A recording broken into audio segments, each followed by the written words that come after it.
Yeah. It's good to go now. Or what? Yeah, I mean, little by little, long distances, I still take them with me.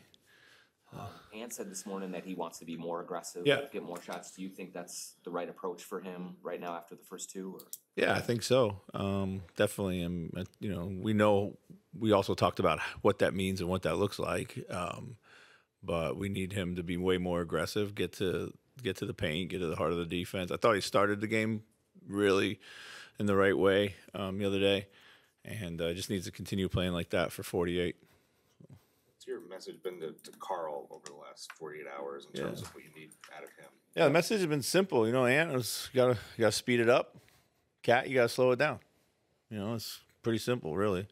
It's kind of rushing. Get to your spots, use your angle, use your size, stay in your shot, stay on balance. It's that kind of stuff. So he's done an amazing job. I think all playoffs of just kind of playing quick and clean and under control. And just got to get back to that. So. Chris, I keep saying the bigs, like after games, that the bigs should be higher in pick and roll coverage for like what you guys have. Is that situational? Because it does not always look that way by any stretch. Sorry, you said Mike. High in the pick and roll. Yeah, I mean absolutely. We got with these guards. I mean, as good as they are, you got to be up. You got to be up bothering them.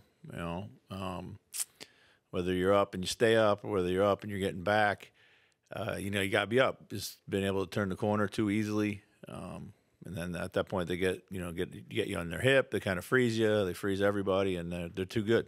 When you see the biggest dropping, that's not being done right at that point, essentially. Well, it depends. I mean, sometimes we're in a drop, sometimes we're up. But regardless, we have to be more impactful at the point of attack. So.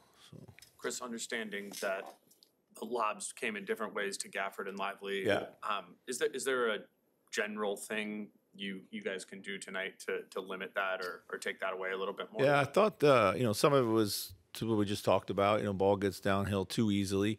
And I thought it was a lot of indecisiveness, just by our low men. You got to make a commitment to the coverage, to the ball.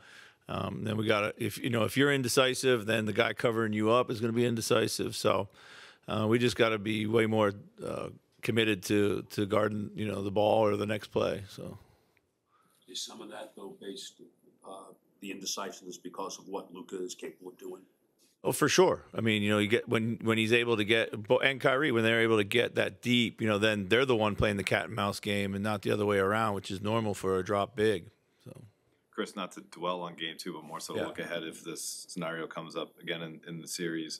McDaniels told us this morning that if there's a situation like there was with, seconds to go in game two, he wouldn't want to switch on Luka and stay there. How do you kind of take what happened in game two and make decisions going forward in the series? Yeah, I mean, listen, that's great if, but if they set a screen and they separate you from them, then you got, obviously you're going to have to switch in an emergency case. Rudy's been great all season long guarding in that situation. Luka got him off balance, made a shot.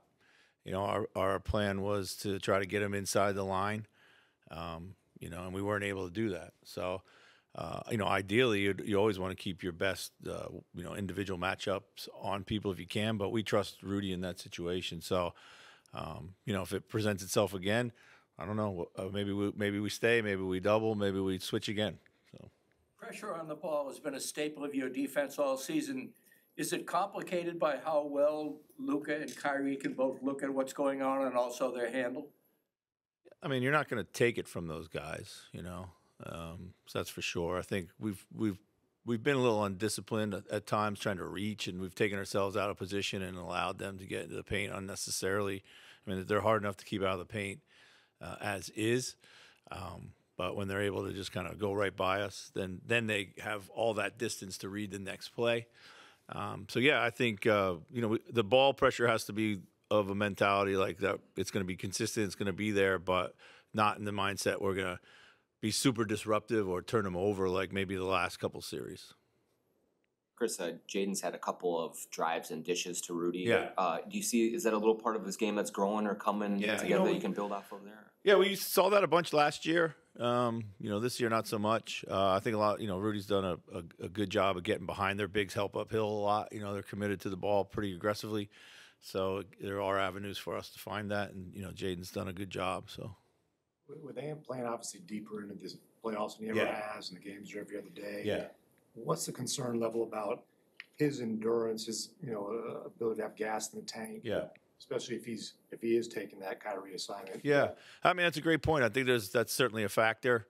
With the way that he's played through these first two series, and this is again a learning experience for him. The minutes that he's logged, the matchups that he's taken, and the load that he's carrying. So there's no doubt. I think in game one it surely was there. I'm not sure. Maybe over the course of last game it took its toll, but I thought he started great. He looks pretty fresh and ready right now, though. So. Any other questions? Thanks, Coach. Okay, thanks.